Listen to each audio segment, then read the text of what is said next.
Hello, and welcome to Intuitive Clarifications with Natasha. And Regan's here to help and support and do the dance with me. Yeah. And I'm so grateful. And hi, Tom. Welcome from France. And so glad you're here. And Veronica is here too. And, it's like, as people come on, I'm so grateful everybody's here because I know Regan and I are just trying to bring love and light to this planet. Yeah. And we're wanting things to go better for people. That's the intention of the show. So I'm going to put the pretext here that your truth is your truth. This is just a perspective on how maybe you can do better. So if you have something that maybe wants to ride with you, wants to negotiate with you, that you can put in your back pocket and just kind of say, okay, I'm going to work on a little bit, maybe just integrating that message into my life, because it's not about getting a new, it's not like, when you get a new computer, you still have to bring some old stuff over from the old computer. You have to bring things up. So this is just a moment of that. But Yeah. today's show is going to be about being grateful and thankful during those really hard times. And I know that I am witnessing somebody I know that their other half is in the hospital and almost had a colonoscopy. I mean, a bag put on because something was going on, but they're working through it. I have another friend that her son just basically didn't wake up. And Oh boy. now he's not here anymore. And he's the same age as my kids. And it's not that say that it's wrong or right, but it's like sometimes you can't be thankful and grateful in those hard times. And that I'm not going to try to, the one where the guy's in the hospital, but when you're in that deep grief, it's really hard to be thankful and grateful at that time. And I want to Sure honor is. that. But we're not going to kind of try, it's this only hour show, so we can't really talk in that context. Okay. I want to say that context, that is another show. That's another conversation to have. But this kind of conversation is borderlining on like my friend who's a coworker who's got another half in the hospital. How can you be thankful and grateful in those times? And so from about that moment, up to everyday walking is where I want to kind of go with this, because when you're in that deep grief, that is something that's unspeakable. So I just want to kind of exclude that, people who are really homeless, they've been homeless for a long time and they feel like life won't get them going. And you can maybe glean a little bit of this show off of that, but yet I understand that is something where you feel like life is just beating you down. It's hard to be thankful and grateful. And I can respect and honor that moment too. But this is kind of that show where it's like, can you just deal with life? How can you deal with the emotions? How can you deal with the story? Like I'm wearing a big heart today because I just needed to wear a heart, even though things were black and heavy, and that kind of thing. And so it's that moment where how can you do that? So hello, Regan. I just kind of had Hi. to talk to at the beginning, because Yeah. Yeah. I didn't want to necessarily, people go, well, what if, it's like, I just want to put it out there. Right. Yeah. Because times are pretty difficult right now.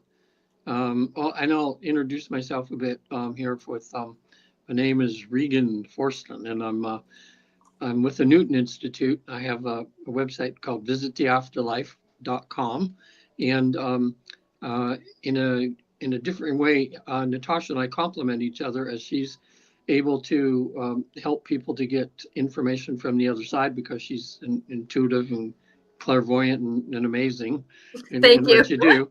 And what I do for people is help them reach a deep state of trance, which most people can do, about 90%. And they actually visit the afterlife themselves. So they're able to talk to relatives over there, get questions answered about their life, find out what their mission is, and all that kind of thing. And I've helped hundreds do that. So anyway, having said that, it's interesting because going through, like I say, the grief, or when we're going through a bad time, you just lost your job or something, something like the initial blast that happens when something happens like that, the last thing people are thinking about is gratitude. Matter of fact, the human instinct right away is to, say, God, who the heck are you? That you could let Yeah. something like this happen. But I think people that begin to evolve into a higher awareness or high level of consciousness, they do, I would say most have at least some initial reaction like that. Like they're not, the moment they're not grateful for anything, they're just feeling pain and grief. But as you progress spiritually, you kind of get back on the wagon sooner, you know. Mhm. In other words, you have that moment of, you know. But I've noticed that for me too, where I would linger in the mud for a long time when I was younger. And then as I get older and hopefully more wiser and get a bigger picture of what God is and our purpose here and all that, um, you know, after the, cussing really hard for a little bit, um, somehow my higher self or something says, just, hey, look, let's just get back up and let's just deal with this. Let's deal with this grief. Let's deal with this. Yeah, it hurts and everything like that. But let's just get back up and start looking at your life and being grateful for all the things you do have, you know. So I don't know. It helps me to get through stuff for sure. Um, you know, in this last month, that's been the theme is people losing people. Because I did a podcast called "We Never Die," and it's about people dealing with grief. And so from that podcast, I had about 6 people that reached out to want to go to the other side to talk to the people that passed on, and Hmm. 5 of them were in no problem at all. The other one we're going to do a second session, but really helps. It really helps. Just like when people come to you and their relatives on the other side and they're giving them a message and whatever, gives people comfort, to know that, you know they're just here, just on the other side. They are And just on the other side, and yeah, actually, they're just on the other side. I mean, it's yeah, the and I'm surprised how many, when they every of the four of the 5 that talk to their relatives, they are constantly watching down over the people Mhm. here. They're hanging around. They're trying to, send you love and try to help you through the difficult times. So that's one thing that people find out, isn't it, Natasha, when they start having you or I try to help them, and they realize, yeah, they're in one room or in another room. Sometimes they're yelling through the walls at us. We can't quite hear, but because we have a wall up, we got Yeah, that wall exactly. up, But and that's where I really look at the synchronicities. yeah, Like how things flow together. Maybe like me having this house, and I've always wanted a house just out of town, country look. It's got a country look. A detached garage. It had a detached garage. hmm, It was. But the horse weather vane on top of the garage. As a kid, I even wanted a horse weather vane. That has been my mm, secret long life. And so my dad, he passed away about 3 years yeah, before before you that had it, moment. yeah, And it was just that statement. But and that's the thing is that I learned even back then when I was in my late 20s and 30s when that happened, that it's like I looked at this house and I just was in deep gratitude for my dad. I know yeah, the house was already here. I knew that it was, but the synchronicity of the people needing to move out and us needing to buy the house at the same time, and then other cohesive things that went in, other things that happened around that story, how financing came together, how just the right people came in. It was like, and I was very grateful for that moment, that it was like, even though it wasn't a perfect home, I had to make it more, the kitchen wasn't quite easy to cook in because the way the walls were at, and there was just some things that needed to change, and they were changeable. you yeah, know the wallpaper on the walls, that was changeable. Colors of the house, that was changeable. The yard work, that was changeable. Just little things that were not necessarily, the way the feng shui was in the house, that was changeable. you yeah, know so being grateful for those little things can really set us up into some negotiations. Like yesterday, I had a very hard day, and 3 people were out that are very. I do campus safety, and so 3 people who do campus safety were out. I was the only one left, and I'm not their second recess, and so it was a sub there doing the work by herself. I mean, And it was kind of interesting how, the society around me, because it was a busy day, because it was just one of those days where everything was happening, that things got overlooked. And I was radioing in because there was a couple times I was left out there by myself. And when you got luckily, not luckily, but we have a lot of kids that are sick right now, and so it's a lighter load, but still it's a load. And so with that, I walked in at the end of the my time there, and I told the secretary, I said, thank you, Nancy, for you know hearing me on the radio today. I really am grateful for that. And she goes, oh yeah, well, so and so not here. Because I said, I'm not worried about what the problem was. I'm Yeah. not worried about what happened. I'm just saying I'm grateful that you heard me. Thank you. That was huge for me, that I knew I wasn't alone.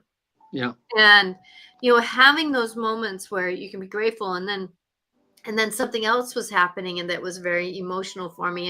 And I was like, at the same time, and I was like going to work going, I'm thankful for this, I'm thankful for that, because you cannot be thankful and grateful at the same time of being angry and sad. I mean, Yeah. yeah, there's a wobbly line sometimes where you walk in that emotion. And it's important to have those emotions. It's important, like you were saying about when you lose a job, it's important to be angry and frustrated and sad and grief and all that kind of stuff. But like you're Yeah. saying, don't stay there. Yeah. Well, look at all, so far with Trump just in office a couple months now, and all the crazy changes and all the cuts to everything, and people losing their jobs or getting fired, and it's a lot of people are going through a lot of crazy stuff now. I mean, people that thought they had a lifetime job working for the government, all of a sudden they don't have a job anymore.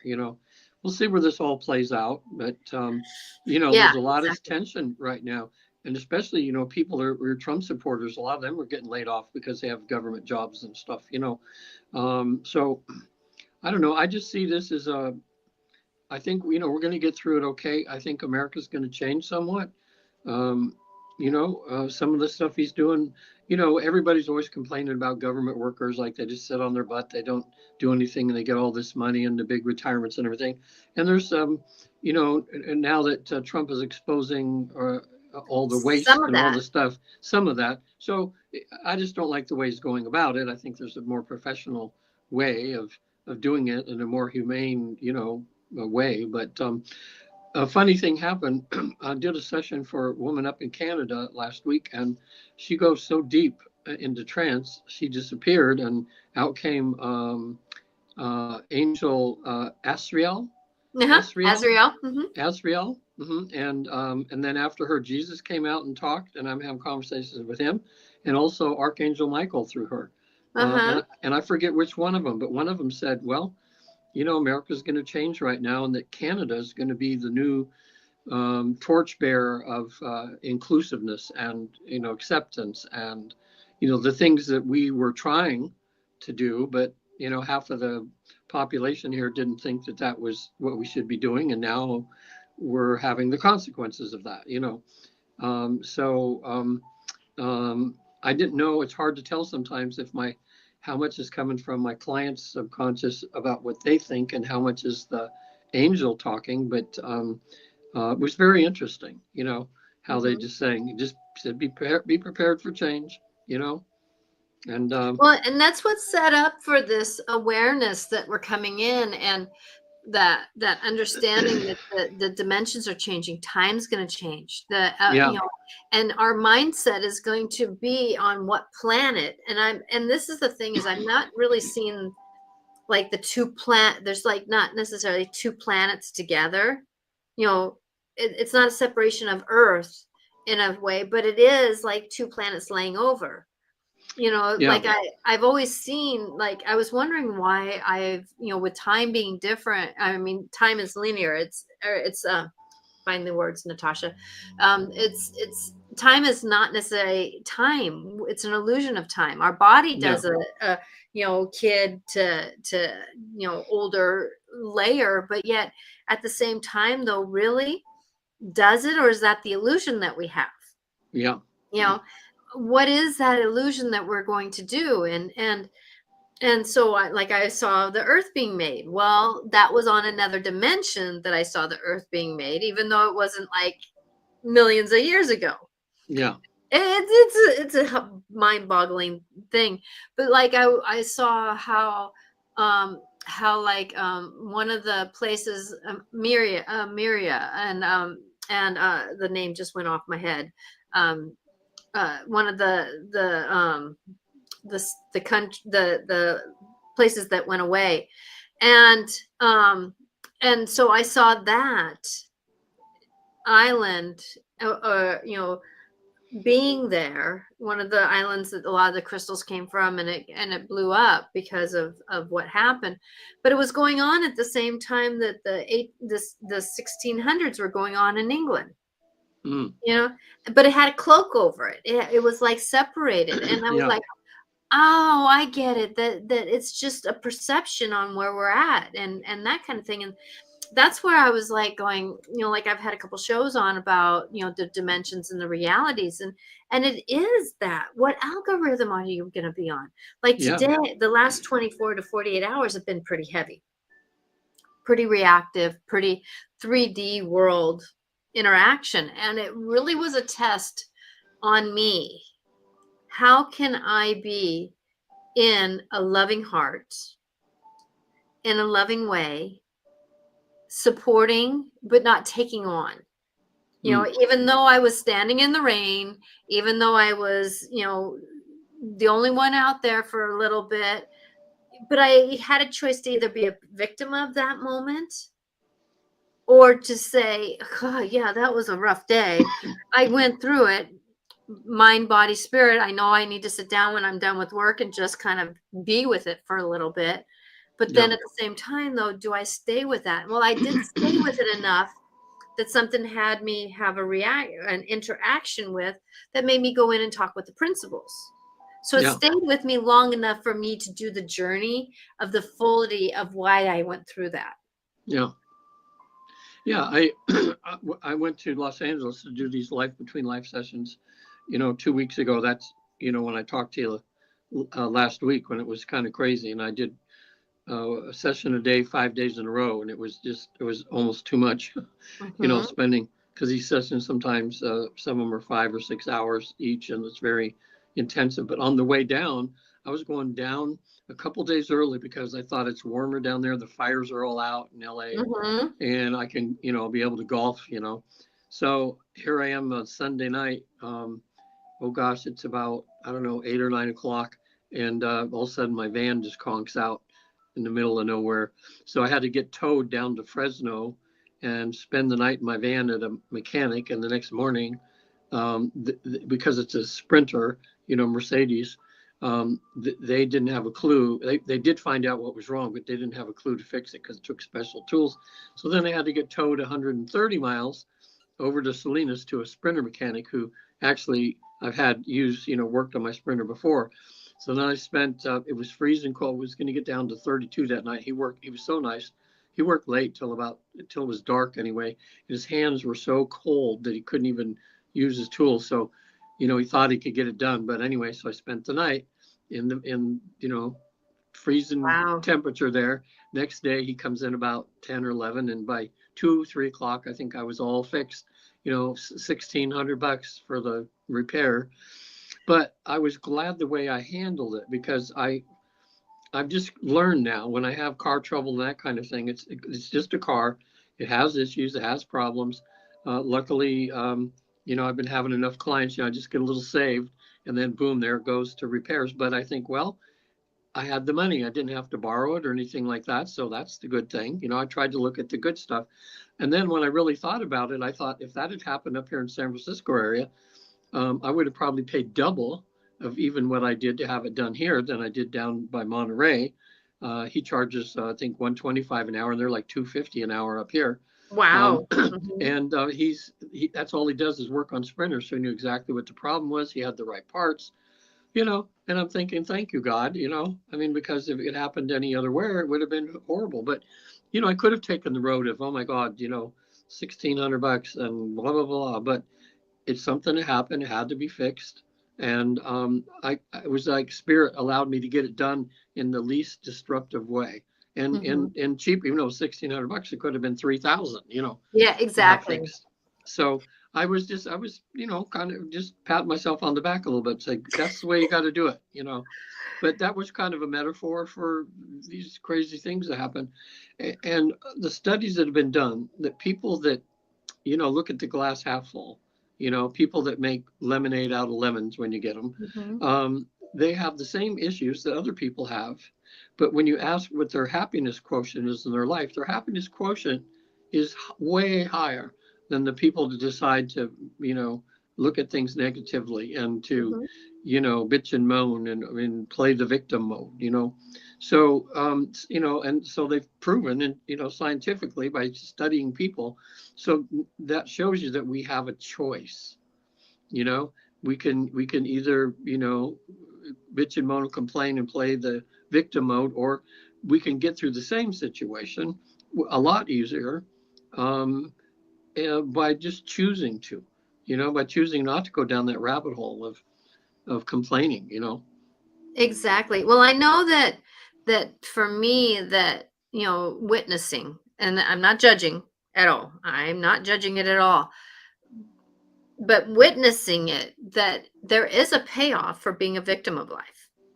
Yeah, We get things, people yeah, people do things for us, people put up with us, people, um give us things, that kind of thing. And it's not always the easier road to be the one that sees the higher side, the lighter yeah, side, the negotiating side. It's not always easy, but I can tell you, my health is better off. My mindset is better off. My voice and how I speak is better off. My personal walk is better off. Now, my cortisol, I've been having to work with that. Yes. hmm, My, like I was thinking the other day, or last night after processing, mentally what I went through and emotionally a little bit. And I was like, yeah, mind, we're just kind of having a story here, aren't we? Let's kind of shift up that mind story, because the mind is so freaking powerful. It's very yeah, powerful. It wants to be in trauma drama. It wants to be in story. It wants to be in rabbit hole. It wants to be the victim. It yeah, wants to be. But the thing is, though, how do we keep out of that? And that's one thing that for me, that, as much as that rabbit hole wanted to pull me down of being the victim of life's realities, that what I chose to do was go, I'm grateful for this moment. I'm grateful for life. I'm grateful for what I have. I'm grateful for, and I really pulled myself out of the rabbit hole. And that's one thing that I know the angels and the guides and everybody told me, that there's always a ladder coming out of the rabbit hole. There's always a springboard coming out of yeah, the rabbit hole. There's always something that will keep you, help you out of the rabbit hole. But it's us grabbing onto that ladder and climbing out ourselves. And doing that, because another mantra that I use, what is this here to teach me? yes. That keeps me out of That's a good victimhood. one. That's You that. know, It's a great thing for everybody to ask when that happens. Yeah, what is this here to teach me? What is this here to me to show? And a lot of times it's for me to show others something that's better, that's Yeah, more great. Like I was having a conversation with somebody and they wanted to keep going down. Well, what can I do different? And I said, the reason why I'm having this conversation is so that we have better communication when when something hard happens, yeah, that we go into witnessing it, we go into vision more, we go into whatever it is. And so with that it's not, we have to stay out of victim, because a lot of us yeah. come from hurt and pain when we're having a conversation. Well, in as a therapist, what we call, when people, in a sense, want to stay in the victim mode, and we call that secondary gain. In other words, by them being that, and a best example I heard back, when I first started becoming a therapist, like 20 years ago or 18 years ago, was a story about, I don't know if her first name was Mary, but it was Smuckers, the woman who had the jams and jellies, Yeah. Smuckers. And I believe that's the brand when I'm thinking of it now. But she was one of many children, and her mom was never able to give her attention except when she got sick. Mhm. She was the youngest or something like that. I might have some of the things wrong, but you get the gist of it. Yeah. So when she was sick, her mom would pay some attention to her. So her subconscious started going, oh, you know what? If something's wrong with this, now we can get attention. And she didn't realize until, I guess, therapy, when she was an adult many years later, she'd been sick most of her life, even in her adult life. And, she was realizing she was, in a sense, making herself sick so she could get attention from her husband, from people. That was the way she got attention. So it Mhm. was a wake up call for her when she realized that, oh my gosh, I don't need to do this now. I'm not a little kid anymore, and I whatever. One of my clients, the one that I went down to help in Mexico, who's passed on now, um, had PTSD, and he was trading me, letting me stay in his beach house for doing therapy for him. So I thought I'd be there a couple of weeks, and I was there for 2 years, and he only did two 15-minute sessions in 2 years. We'd get right into a session. After 15 minutes, he would say, that's enough, and he would leave. Well, we finally, after 2 years, I'm sitting there, and it was kind of nice, had a nice house for free for right on the beach for 2 years. But finally, we had a conversation. He says, look, I don't want to get better. Mhm. If I get better, I'm going to lose all this money that's coming in. I mean, they've certified me as crazy, and I'm just staying crazy because I don't want to go back to work. I want to have this, I think, $3,500 a month coming in every month. And you realize, even though I had the skills that I could have really had him have a happier quotient of life by getting rid of things, he was weighing that against having to go back to work and all that. So, anybody out there, if you're going through stuff, maybe try to analyze yourself a little bit and see, what are you doing to get attention? What are Mhm. you doing so people pity you? What about the women who make their children sick so that they can, there's that syndrome, I forget what it's called, Yeah. but the women make their kids sick so that everybody can have pity for them, and they're Mhm. getting attention that way, by having a child that's sick. So I don't know.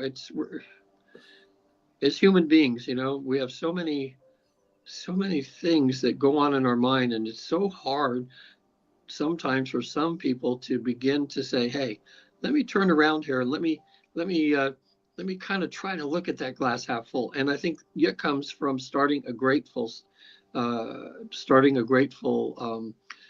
protocol with yourself. Like get a journal, and then when you wake up in the day, just real quick write 5 things down that you're Mhm. grateful for, and that starts shifting your. It's not so much about writing the things you're grateful for. It is that you took the time to think about what you're grateful for and write it down. So that starts getting your subconscious shifting, so that you can Exactly. change. But it takes time, you know.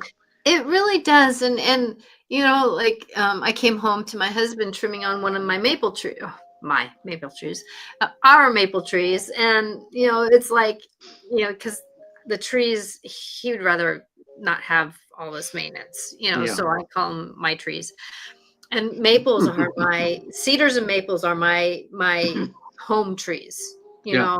I love that type of tree, and he was trimming on it, and it was like after the last 24 to 48 hours, I had nothing. It wasn't nothing bad. It was just taxing. When you're standing out in the middle of rain and it's blowing sideways, it's just taxing. It's not necessarily bad. It's just taxing on you. And so it was like, okay. And I told, he saw the look on my face because he didn't tell me he was going to do it. If he would have told me, I could have prepped for it. Hmm. There again, communication. But I, I went into and I told him, I said, honey, thank you. Thank you for, doing, because like he said, the limbs were getting heavy. Yeah. If we would have gotten snow, they would have snapped anyways. Right. And so thank you for taking care of it. And as I had tears running down my eyes a little bit for the moment, because it was sad to see the clean cut moment, Yeah. because trees to me, it just hurt.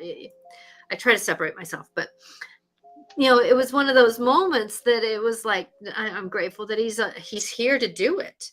Yeah. That it's not just me that has to do it. I'm grateful that he's willing to get up there and do it.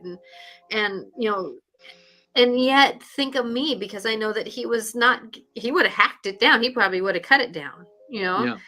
But since he knows that I love it, he Yeah. chose other things, and that is something to be grateful for. I He just spent chose. two hours today. Um, we have probably, I don't know, 100 of those tropical, like we have a big banana tree. It's like 20 foot tall with the Mhm. huge leaves like a Hawaii, and maybe 100 of the smaller ones that are all over. And it's what makes the yard so beautiful.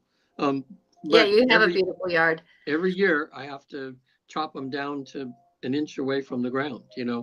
And I chopped that beautiful banana tree that's kind of the centerpiece of the backyard. I had to cut, it's just down to stubs. I mean, all the leaves I cut off because, and I got to thinking, well, what happens in nature? Don't they do it naturally, or something? Because they don't have someone out there cutting them down. But there's all this dead, the ones that are coming out now are, and the arborists or whatever say that you cut those because if you don't, then the energy of the plant is going to all this dead stuff kind of, and it's taken away from letting it Mhm. grow. But every year that I do that, and it grows back new leaves, and they're beautiful and fresh, and so I kind of look at it like I think that the banana tree was saying, "Man, just get rid of some of my dead stuff. It's just hanging there, and it's Ain't that a not." metaphor for life, though? Yeah, Trimming the maple tree, trimming your banana trees. Ain't that the metaphor for life? Is that that's part of gratitude for me, and that's part of being thankful, is trimming away some of that aches and pains. And I know for me that, like after witnessing what I had to go through yesterday and having the conversation I did today, I'm feeling much lighter, because yeah, of that moment. And that was trimming away. I couldn't figure out why I couldn't let go of or trim away yesterday's story. Well, I found out why, because I needed to finalize that conversation. And now I'm feeling like I'm trimming away that old dead stuff, because and witnessing the hurt that happened in people, and that yeah, story that's happened in people. And it's a moment where we are human.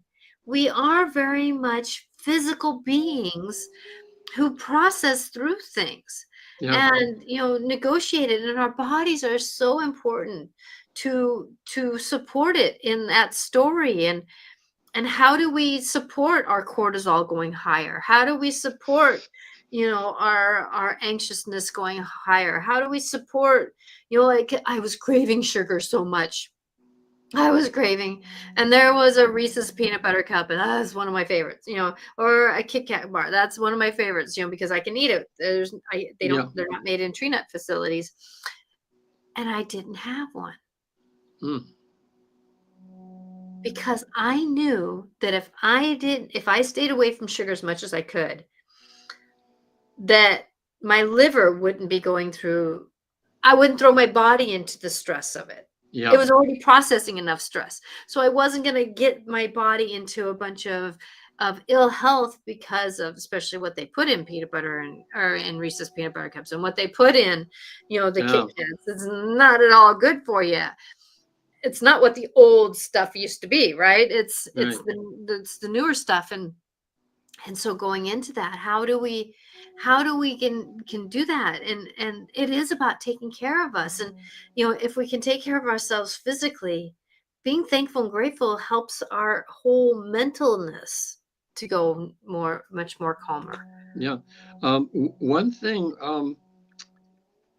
Bashar said this, but I agree with him because it correlates to when I have people help them to visit the afterlife and they find out what their mission and everything is.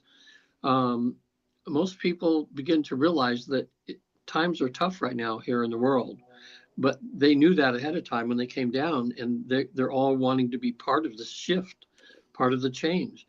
But the Hmm. problem is sometimes once they get down in the physical body and that wall of forgetfulness comes up, they spend so many years of their life floundering around and feel like they don't belong and this is awful and everything. And then all of a sudden now when they go to the other side and they find out, oh my God, they chose this and they Mm-hmm. have a mission to do. So what I Mm-hmm. like is a lot of my clients come back and they really do some soul searching and start doing it. Like I told you about my client, her big thing and worry was that she never had children in this life. And when I have her on the other side, she found out from the council that she's had kids many lifetimes. And this time she came down to work on herself and to advocate for dogs, you know. So having really found that, and she was wow, because she had invented over 400 products for dogs, you know, and she had a Mm-hmm. big company and she sold it, and the dogs were like her children, you know. But then she's retired now, so what she found out to do is she's still, even though she's retired from the product, she still needs to advocate for dogs. So she just got elected. I think she's going to be head of the Humane Society here in the county. You know, She's so retired. yeah, and now, well, now she's going to be busy. You know, so finding your purpose is a wonderful thing. You know, but I'm surprised because you would think the way God would work, you know, souls would come to this life that planned on coming down here to help this world, that they would be totally conscious of that and be doing that from day one, you know, in a way. But sometimes, you know, these souls go through troubles and have health issues and everything. And so many of them now are discovering, wow, it's now that the earth really needs them now to be on task with what they came down here to do, which is to help move us towards that light, you know, towards the light, towards the new awareness that way. And, So, and I want to make it a little bit of a squirrel moment here because a lot of people they think that it's a big thing that that their life purpose is about being a big thing. yeah, But like mine is about bringing light and love to this planet. And yeah, then that sideline is to be teacher, yeah. right? Hmm. And so how does that and then so then that is my life that's my soul's calling to be here, Yeah, right? yeah, Is light and love through teaching. So how does that play out? Well, my life doing is being a teacher at school, being a teacher here, being a teacher here, being a support here, doing it in my sessions, doing it in just day-to-day conversations. So a lot of times I tell people, when they're trying to find their life purpose, and it's not always for me to say what their life purpose is. It's for yeah, them I said, start being. Who are you when you're doing it? What is it that you actually are doing that you keep repeating? I kept having repeating where people would come to me and just dump their story on me. Well, story in front of me. And then I yeah, would discern through it. I always knew that it wasn't my story to take, but it was my story to witness. And, but there again is being the light and love, yeah, support people. So when we're like thinking, what is my big thing to do? A lot of people aren't meant to be presidents. That's their outcome of them being them. right. Maybe Trump was meant to make some big altercations on this planet. Yeah, Well, I don't you know. know, But and he yeah, is now. How he does it is either through ego or through a benefit. And that's the thing is that it's discerning through your ego. Depends on how you're going to manipulate and negotiate what's in front of you. yeah. One of my clients, and last week too, when she was in trance and she was talking about Trump, but she said, no matter whether you agree with him or disagree or he makes you angry or whatever, he says our goal as spirit is as souls is to send him love and light. You know, in other words, just don't don't take the bait and go down the rabbit hole of hatred and anger, but Mm-hmm. to send him love and light. You know, and deal with whatever happens that way. But you're so right about our missions because we intuitively, because of the way the world is, if we think we have a mission, at least it was with me, your mind thinks big. Like you have to be like a Martin Luther King or Gandhi or something like that. But what we're finding when people find out what their mission is, they're so simple Mm-hmm. sometimes. One of them was, Sometimes it's just to be the sometimes people are just meant to be the pivot point to help others to pivot point. yeah, right. I mean, one of my clients, she had the most beautiful life, had beautiful parents, a beautiful husband, children. She had a job she loved, and she's seeing all these people go through all these horrible things, and she's going, "My life has just been," she's, and that's why she came to have a life between life session. She says, "Why am I here? Because I'm just coasting through, and everything is wonderful," And I thought, "Wow, good for her." But then she found out on the other side that because her daughter just had their first grandchild a few months ago, she finds out on the other side that her main purpose for coming down was to come down and to have a child of her own who would have a grandchild. And the main reason she was coming down is to mentor the grandchild. In other Mm. words, that's so she's had, and so she just realized, wow, my work is just starting.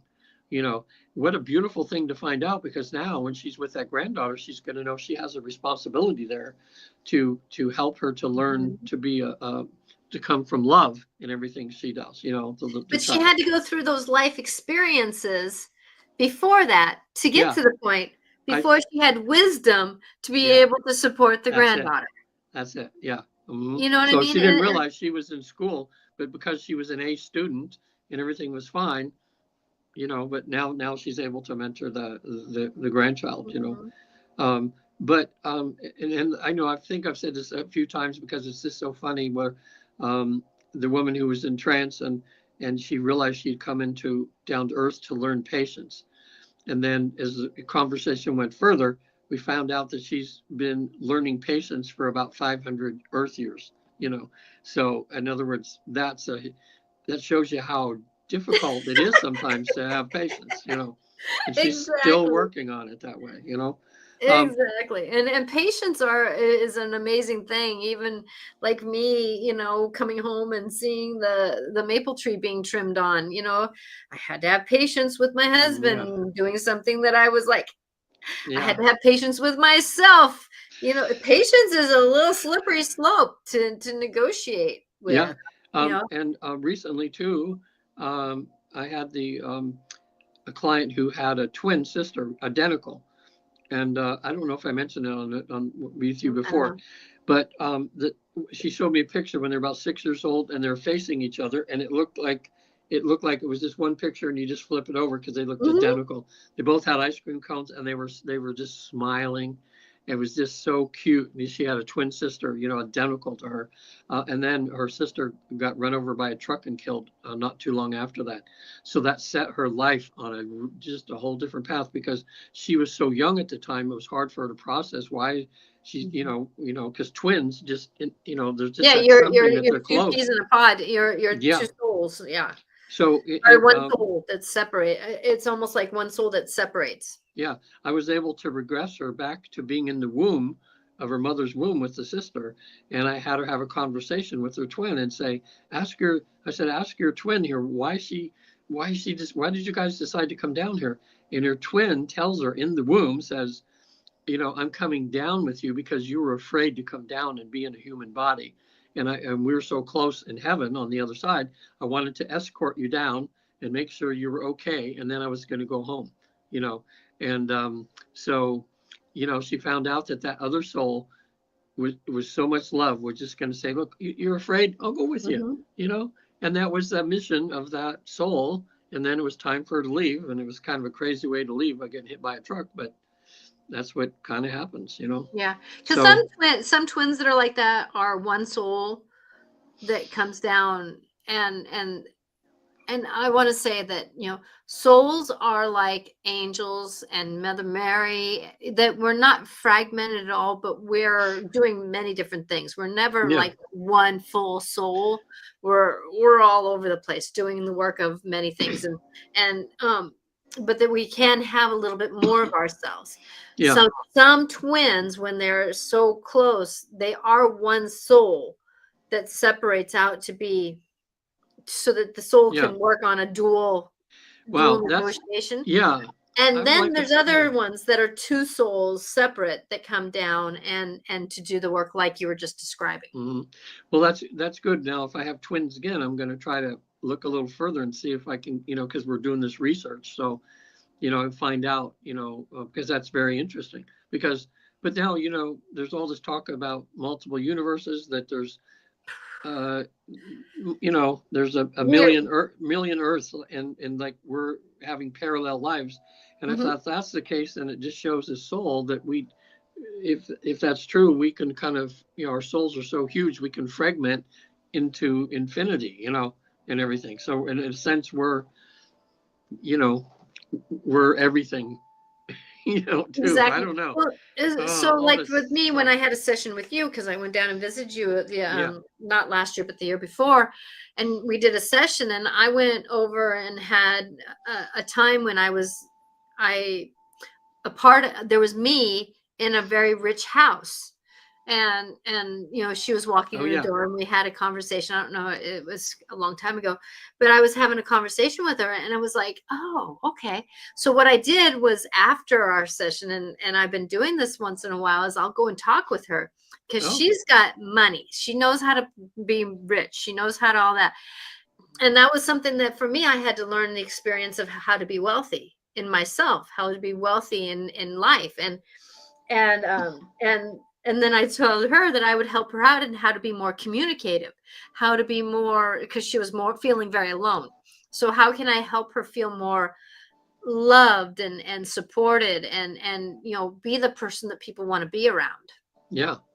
Well, And so it was kind of that's interesting yeah, how we traded off, even if, you know, we were not in the same, but we're the yeah, same soul, but learning two different experiences yeah. in that That's example. Now there's yeah. many more other examples that I can Well, put on at the same time. yeah, and since there's you know, as I'm starting to understand more because of this work and about no time and space on the other side, it's becoming common for me to have, you know, my client, they go to a past life and they pass away, Cedars will pass away, and then all of a sudden their self, who they are now, is there witnessing all this. And then, so they're there seeing who they were in that past life, and that who they were in the past life is seeing them, who they're going to be in a future life. And then sometimes, if they have trauma, we'll ask the guide to ask their younger self in this life to show up. So all of a sudden, you have the client looking at her 4-year-old self, which is there and real, and then looking at who they were then, and they all go to this place of rejuvenation, you know. So we Hmm. get a heal. And sometimes when people have past lives and they have a very difficult life, and one thing I'm doing now is making sure that we don't switch to who they are now too soon, because we want to see if we can get some healing done for that part of themselves that had a difficult time in another lifetime. So I have them a lot of times, and it's so natural when people are there, they don't even question at all. They see themselves in that past life, Hmm. and they're just holding the hand of that person and nurturing them and healing them. And I realized that when we heal that person who they were in that past life, it's going to trickle down to It heal does. them on who they are now, you know. Exactly. And that's why I like doing the past life, and past life and family healing Yeah, scenario, because that helps the gene pool, our cells. It helps to heal that, because healing that, I've done a lot of that, and that's been my gut health, has been help having that healed.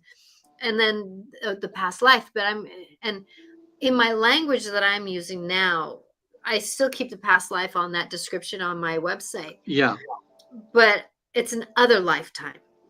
yeah. It's a other lifetime. It's not a past life, it's an other lifetime. And That's a good way to put it. Yeah, you know, in other and lifetime. it's not necessarily, it could be a different, another lifetime in another linear time, but it's something that has happened to us and for us, because sometimes we're our great grandfathers.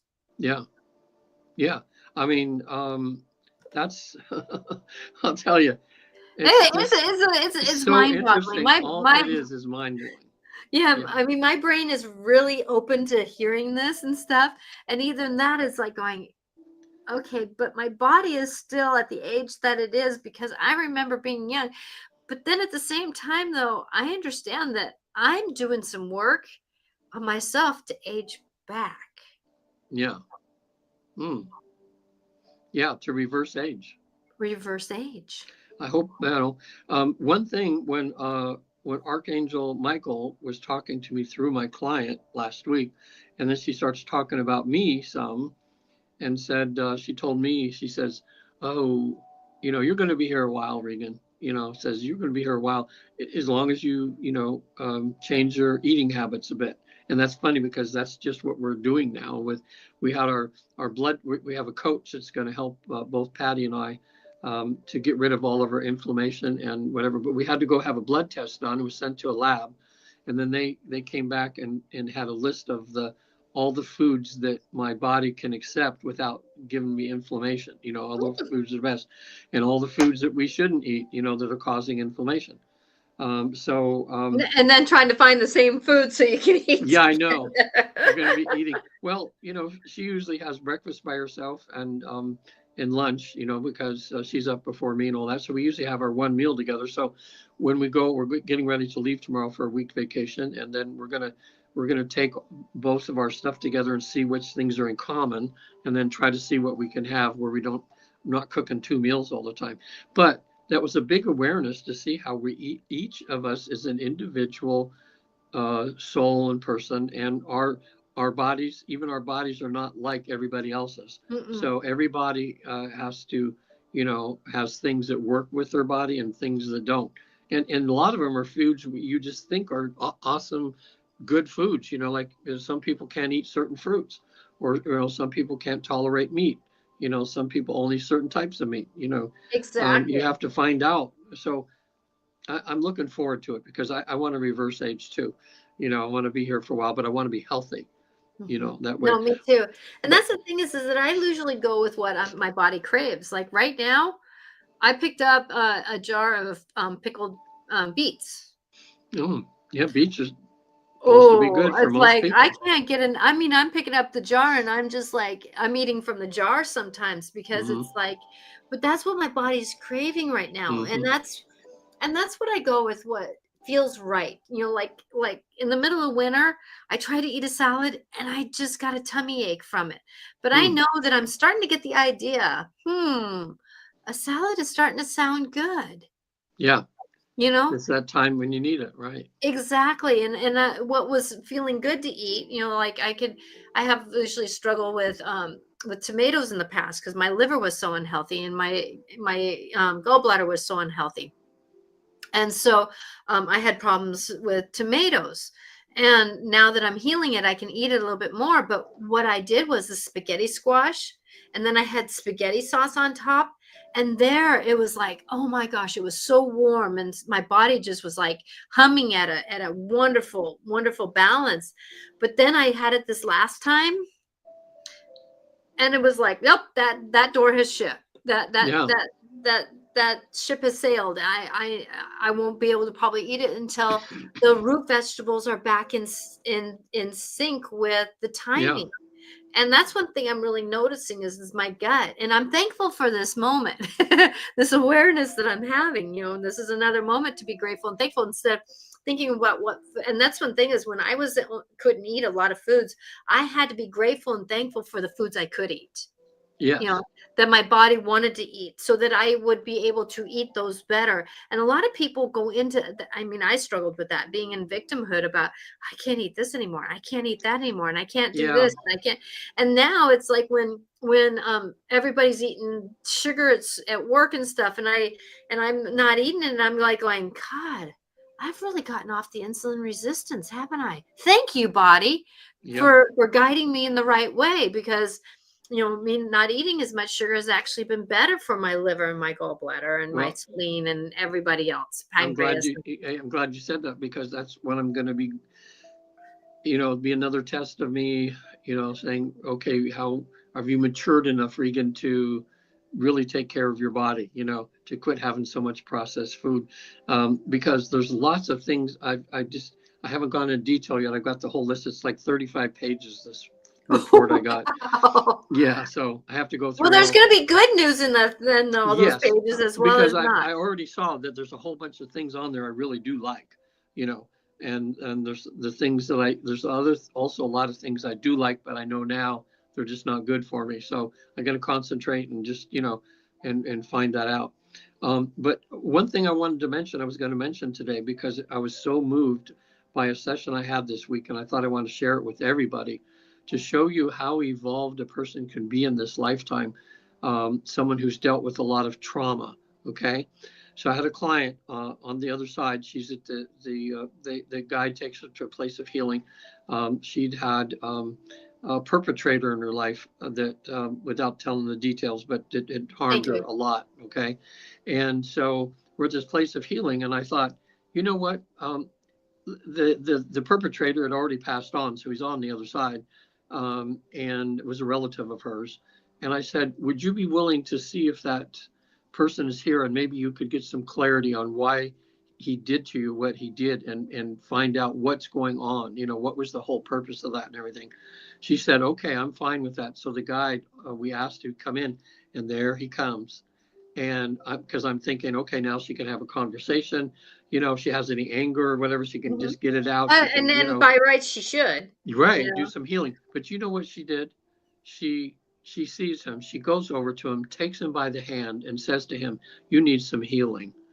And she took him in just by the hand and took him into this pool. It was like a waterfall of light and liquid, Mm-hmm. and took him into the middle of that so he could be healed from all the bad things that he had done to her. And I thought, it about made me cry, because instead of thinking about herself, she's thinking about this poor soul that did that, who, is really a messed up soul, and she's wanted to help him, rather than to, I don't know. But I thought, that's a sign of a pretty advanced soul that can forgive somebody, that had done something horrific, when, to her in this lifetime, and to be willing to forgive and to try to be there to help him Mm-hmm. to heal. And So I instead of hearing the word forgiveness in that moment, I hear more acceptance. yeah, Acceptance that this other person was a human too. Acceptance that the wisdom that came from this made me who I am. yeah, The acceptance that I didn't like what happened to me. I really hated what happened to me, but there's the acceptance that I can move on and move forward. And I think forgiveness comes through acceptance. yeah. And Well, yeah, and it and it that is. and that moment where, and I think that that's where, for me, walking the path that I do, that I accept thank you for bringing this to me. Thank you for that wisdom. I accept what is going on. I don't have to take it on. I don't have to take it on. I don't have to bring it into my gut. I don't have to bring it into my heart. I don't have to bring it in here. But I accept, put it out in my hands. I accept what is a greater truth. Okay, somebody who's had a story, somebody who maybe abused themselves, somebody, Yeah, I don't know if that's my Mars in Cancer or what, give God of War a hug. It's like that bigger perspective can really bring in a moment of, not going to let it happen to me again. yeah, Boundaries. yeah, Not going to let it happen to me again. I'm free from that journey. The thing is, though, but thank you for teaching me how to have boundaries. Thank you for teaching me how to be a witness. Thank you for, giving me this experience so that I can help others through experiences. yeah. You Hmm. never know why, but it's the boundary. I'm not letting it happen to me again. But Yeah, there's also the acceptance that, okay, thank you. I'm grateful for this moment so that I can be, because if you allow that acceptance, like her healing, helping him, oh my gosh, the just doing that was a huge healing moment for her. yes. Oh, yes, yes. That's what I felt, and she felt. And afterwards, when we were talking, because she'd had a lot of other things, and she was realizing that because she had such a hard life, and she was looking at the person she had become. And I was sharing with her, and in joy, that she had, even though she had all these horrible things happen to her, she had become a person of immense compassion and empathy and Mm-hmm. kindness. And I said, look, and she goes, yeah, I know. She says, having gone through all of that horrible stuff at the time, and it's resulted in me growing exponentially, almost in spirit, in who I am, and understanding other people, having compassion for other people going through the same thing. So we have choice, and I think that's today what we're talking about in this thing. Is we kind of, I guess we're about done now, but yeah, it is yeah, at 5 o'clock now. so people out there, if you're going through hard stuff, okay, bitch and moan for a little bit, but just nip it in the bud after a little bit, and start thinking about how grateful you are, and then look at the hard thing you're going through and what are you learning, and it'll usually have something to do with patience or kindness or compassion, or, do you have enough empathy for, things that we have. Or I think in Corinthians in the Bible, there's 11 things or 12 things that are mentioned in there about what love is, and that's what we're all learning, So I'll mention too now, if anybody wants to get a hold of me there, it's at visittheafterlife.com. And there's a lot of videos and stuff on there where you can actually watch a person that's visiting the afterlife and having that experience on there. Michael Newton's on there. There's he's passed on now, but it's how he discovered this magical process where anybody can go to the other side for a while. It's like a near-death experience with no death part. Yeah, exactly. I'm grateful for those insights myself. Yeah, and it's just, I mean, times are changing now. The space between here and the other side is getting thinner and thinner and thinner. And we're going to notice that time is actually changing. It is. Time is really actually changing. And that's where I even say, in this dimension that this physical body is in, let me see and be where I'm at. I'm free from things jumping in front of me because it was another dimension. It's like, I'm here now. I'm here in this moment now. Yeah. And even what's a miracle now, these modalities we have with traditional therapy, there's a page on there of traditional hypnotherapy there.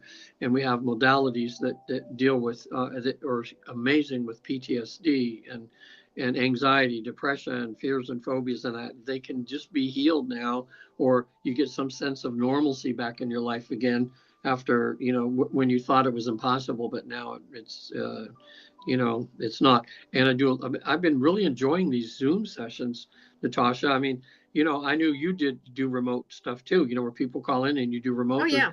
And we're finding out it's just like it's just like I'm in the room with people. I mean, and here they go, boom, they go to the afterlife and come back and have these amazing experiences. So I was slow to really take that on, but now I'm getting on the bandwagon with you and these other mediums that can do sessions. So if people want to have a session with you, Natasha, now they go to Intuitive Clarifications, right?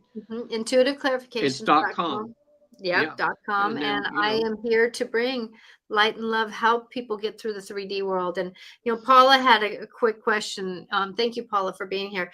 And I'll answer it here in a minute. But, it's like, I really am called to support people. I just actually lowered my prices just a little bit to help people to move forward in their life, because I just had that calling to support people in a more enlightened way. So I got distracted. Sorry. Okay. Paula, your question was, when you're doing all the things like positive, glass half full, grateful thoughts, still feeling like not moving forward, how can you find this missing in the breakthrough? Well, that's where I really ask the universe, show me the way. Yeah. Show me why I'm going through this. And then I try to be in observer mode. I try to go in, what is this here to teach me? And like the last 24 to 48 hours, I was really struggling mentally. And that's the thing, is we have to discern through what are our thoughts. They're just thoughts. Yeah. Sometimes those thoughts are because we're dealing with emotions, but thoughts are just thoughts. They're whispering through. Sometimes they're not even our thoughts. And, you're not missing the breakthrough. You just haven't learned, you haven't experienced enough. And that's the thing is that when I'm constantly getting the story, keep repeating, I kind of say that I'm done with that story. Show me the light and the way through. I'm done with that story. Show me the light and the way through. I want to be done with this path. And, because remember, a lot of times our experiences are like the globe. It's 360. you know, Mm-hmm. and how can we get a different perspective on what we're going through? So I want to say you haven't missed the breakthrough. No, and the good thing is she's on the path to getting the answer because she's starting to become grateful. So it doesn't happen like alakazam immediately sometimes, but it's the great thing is that she's attempting the best she can with what she has in herself to Mhm. start trying to look at the positive side of things, and it takes a bit of time. And maybe we'll finish with this because it's perfect. One of my clients, recent clients now, had life-changing events that happened to her. She ended up being on the street for a while, and she was so, you know, she didn't have money to eat. She didn't know how she was going to survive, and she finally gets, she said, at her lowest, and she reached out to God, and she just says, "I just, I need some help." You know, I mean, I've done everything I can, and I don't even know how I'm going to eat today. You know, I mean, I don't want to beg, but you know, she was just down. It said at the lowest part of her life. She didn't, and she was, her mother had money, but her mom had helped her before, but she says, Mhm. I'm going to figure it out on my own, you know? So just as she says that, she sees, looks up, there's a guy leaving a telephone booth and there's a McDonald's bag in the booth still. And so she walked over there and the guy had forgot a whole sandwich and some fries or something. And she just looks around and she's going, "Oh, the guy's going to be back for it in a minute." But all of a sudden, she took it and she just sat there and she ate the whole thing, scared the guy's going to come back the whole time. He never came back. And she just realized, thank you, God. You know, Those are angels, actually. Those that's are the angels angels. that, I think yeah. so. Yeah. And So they that's the are thing is that there. we have Yes. to reach out. We have to Yeah, reach out. I know we for do. me, I was reaching out to Mother Mary.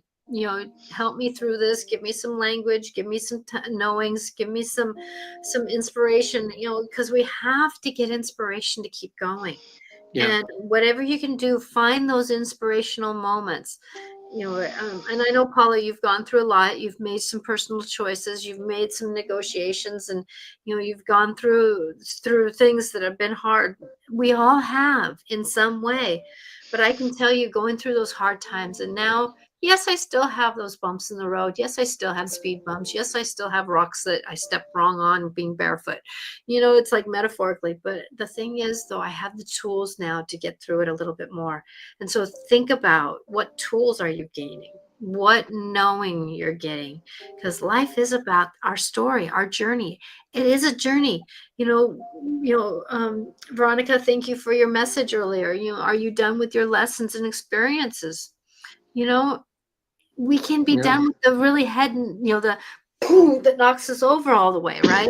Yeah. Because we don't need them anymore. But it's a journey. We're always going to have something that shows us and teaches us. And many a times it's us showing and teaching others. Yeah.